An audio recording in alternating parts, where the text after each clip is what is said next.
noticias del reino de Dios,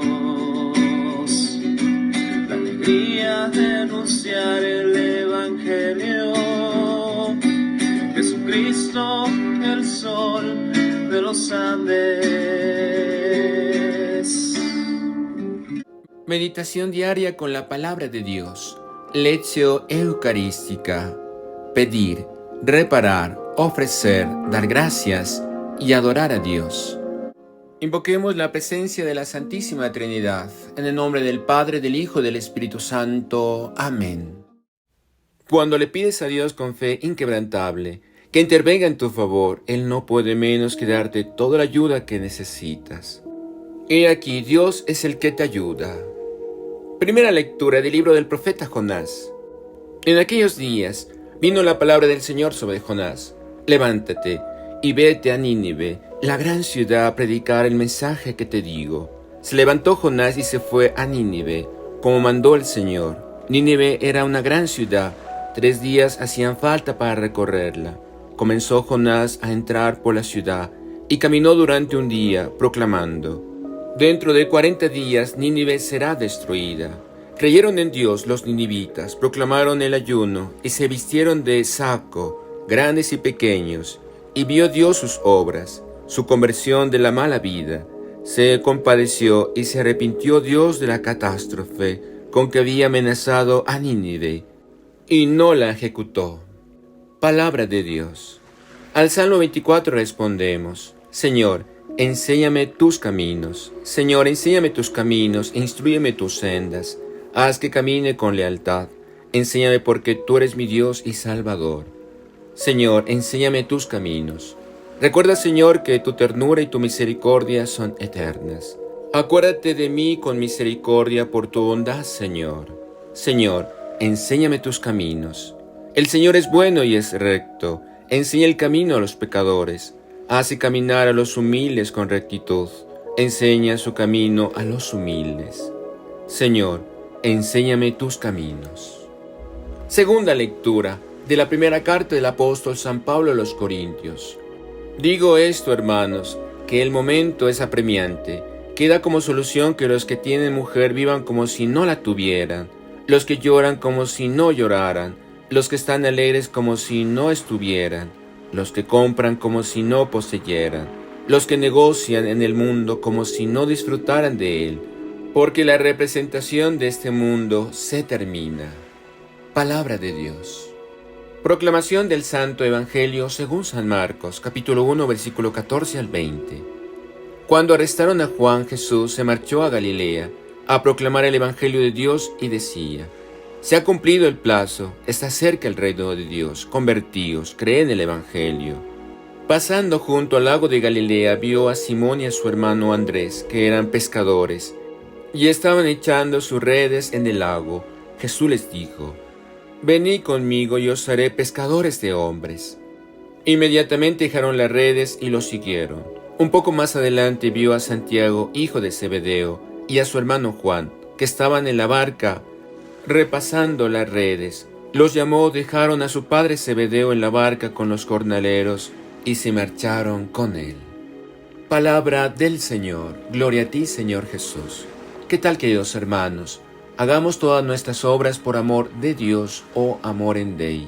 Trabajemos por construir el reino de Dios, amando con el corazón de Jesús y sirviendo a nuestros hermanos con alegría, generosidad y sacrificio. Meditemos. La liturgia de hoy nos ofrece como primera lectura un texto del libro de Jonás, el profeta que debía ir a Nínive de los asirios, prototipo del pueblo opresor, para predicar la conversión. Este libro, que ha recibido muchas interpretaciones, probablemente vio la luz en los tiempos post-exílicos de Esdras y Nehemías, cuando parece una política religiosa de xenofobia. El que se elija a Nínive, la capital del imperio asirio, es un dato muy curioso, ya que es el símbolo del imperio que destruyó Israel en el reino del norte con Sennacherib. Por lo mismo, cuando se escribe este libro, no existía ya el imperio asirio. El autor, pues, hace una ficción con objeto de exponer ideas teológicas. El profeta se dirige a los opresores de todos los tiempos para llamarlos a la conversión. En el libro de Jonás no se trata todavía de una conciencia misionera de universalismo, sino que se empeña en poner de manifiesto que Dios está abierto a todos, incluso a los opresores. Esta es una afirmación dura, pero nos muestra que para Dios nada es imposible. Desde luego, el mensaje también es para el pueblo de Israel, o para todos los que desde la seguridad de su religión piensan que Dios debe castigar como castigamos nosotros. Israel también debe convertirse a un Dios que es capaz de perdonar a los enemigos de su pueblo. Este es el mensaje del texto de hoy, la conversión como un cambio de mentalidad radical. En la segunda lectura de San Pablo a los Corintios, es un texto en el que se refleja la tensión escatológica del cristianismo primitivo y de Pablo muy concretamente. Es un texto que está en el famoso capítulo 7, que es una respuesta de Pablo a lo que le han preguntado sobre el matrimonio y la virginidad, donde el apóstol Pablo quiere enfatizar en la comunidad cristiana que las preocupaciones de este mundo muy frecuentemente nos hacen olvidar otra dimensión muy importante de la vida, porque todos, casados o no, tenemos que vivir en un mundo de armonía, de espiritualidad, de esperanza. La vida cristiana tiene en su entraña una tensión escatológica, es decir, ser lo que seremos, ángeles de Dios. Nuestra vida cristiana es anticiparnos en la eternidad. Si nosotros hemos venido a este mundo para ser instrumentos de bendición, para ser luz en medio de la oscuridad. Este texto hoy podemos entenderlo muy bien, acostumbrados como estamos a vivir las tensiones de nuestra época. Ya no existe preocupación por el final de nuestro mundo, pero vivir radicalizados en las prisas, el consumismo, la productividad, anula el equilibrio humano, la necesidad de la sabiduría interior y de la felicidad verdadera. El Evangelio de hoy de Marcos tiene dos partes. La primera, un sumario síntesis centrada en lo que es el programa de Jesús cuando vino a Galilea. El Evangelio de Dios, Jesús, viene a proclamar buenas noticias, eso significa Evangelio, de parte de Dios. Ello supone pues el anuncio en un tiempo nuevo y la llegada del reino de Dios. El segundo elemento determina el primero. El tiempo es nuevo porque el reino de Dios ha comenzado. El tiempo es nuevo porque la soberanía de Dios sobre las miserias del hombre ha de ponerse en manifiesto. Este es el empeño fundamental de Jesús, hacer posible que ese reino, que no es un territorio ni un poder violento material, llegue a los hombres. Dios se compromete profundamente por medio de Jesús en hacer posible ese reino de liberación y de gracia. Pero también, por nuestra parte, se necesitan respuestas. Convertíos y creen en el Evangelio. Eso es lo que Jesús pedía, y eso es lo que se nos pide aún. Ser cristianos, pues, debe significar que en este mundo de miserias, el Evangelio, como buena noticia para los que sufren, está en acción. Si analizamos a fondo este sumario, podremos darnos cuenta de su importancia. El redactor lo pone al principio de todo, de la predicación de Galilea, porque está convencido de que cuando Jesús comienza a predicar ha llegado el tiempo nuevo, tanto tiempo esperado por el pueblo de Israel. Y el tiempo es nuevo porque Jesús trae buenas noticias de parte de Dios, lo que se centra en ese concepto abarcante del reino o reinado de Dios. Jesús quiere decir que es Dios quien toma la rienda de esta historia, y ya no deben ser los hombres soberanos y reyes quienes han de imponer a otros sus caprichos o sus leyes. Dios entrega salvación y liberación por medio del profeta de Galilea. Hacía mucho tiempo que no se oía una voz profética en Israel, porque los soberanos de turno lo habían impedido. La soberanía de Dios también implicaba que se oyera una voz profética para interpretar la historia de las miserias humanas de otra forma y de otra manera.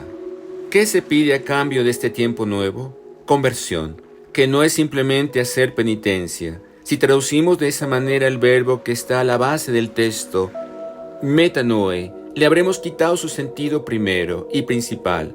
Cambiar de rumbo, de camino, de horizonte, de mentalidad. Convertirse no es vestirse de saco y de ceniza. En el Evangelio, en la predicación de Jesús, significa precisamente tomar una actitud nueva, una mentalidad creadora. Es decir, creer en el Evangelio. Creer es confiar en las buenas noticias que vienen de parte de Dios. Es la conversión primera y fundamental. Sin eso, No hay conversión, aunque nos vistamos de saco y de ceniza, como lo presenta en la primera lectura. La segunda parte del texto evangélico de hoy describe la llamada a ser discípulos y también pone de manifiesto varias cosas. El Evangelio siempre ha contado con testigos que desde el principio forman una comunidad. El anuncio del Evangelio provoca decisiones personales, creando comunidad y fraternidad. Jesús no es un solitario que anuncia ideas extrañas, sino también que llega al corazón de los hombres, hasta el punto de dejar su modo de vivir por la causa del reino. Los que le siguen seguirán con él una expectativa nueva de vida para anunciarla a los otros. Os haré pescadores de hombres. No se trata simplemente de un rabí o maestro que tiene discípulos para que aprendan, sino que todo es lo que deben invertir en los demás. Su tiempo, sus talentos, sus capacidades, su vocación. Jesús se impone en su llamada, pero dejando libertad, el sígueme de Jesús, de su evangelio. Es una palabra creadora, no es doctrina, no son ideas, sino que provoca un estilo de vida. Aunque el Señor lo dirá más adelante, sean santos, como vuestro Padre Celestial es santo. Ámense los unos a los otros como yo los he amado. El signo de que son mis discípulos es miren cómo se aman. Y en Hechos de los Apóstoles concluye diciendo, Jesús pasó haciendo el bien. Oremos juntos. Señor Jesús, haz mi corazón semejante al tuyo. Reparemos. Te pido perdón, Señor, por tantas ofensas y pecados que hemos cometido. Pecados que han ofendido a Dios. Perdón, Señor. Ofrecimiento. Por amor de Dios, yo enteramente y para siempre, me ofrezco y consagro a mi Señor como oblación y hostia. Amén. Oh Jesús, para ti vivo. Oh Jesús, para ti muero. Oh Jesús, tuyo soy en la vida y en la muerte. Amén. Acción de gracias. Te damos gracias, Señor, por todos los beneficios recibidos. Tú que vives y reinas por los siglos de los siglos. Amén. Adoremos. Ven hostia divina, ven hostia de amor. Venas de mi pecho, perpetua mansión. Sagrado corazón de Jesús, en vos confío. Dulcísimo corazón de María, sé la salvación del alma mía. Venerable Padre Julio María Matubelle, ruega por nosotros y por nuestra nación. María, la estrella luciente en los Andes, ruega por nosotros, por América y el mundo. Y la bendición de Dios Todopoderoso, Padre, Hijo y Espíritu Santo, descienda sobre nosotros y permanezca para siempre. Amén. Recuerda que tu like nos ayuda a seguir creciendo, pero sobre todo el compartir con más personas nos permite seguir anunciando el Evangelio. Suscríbete a nuestro canal. Compartir también es evangelizar.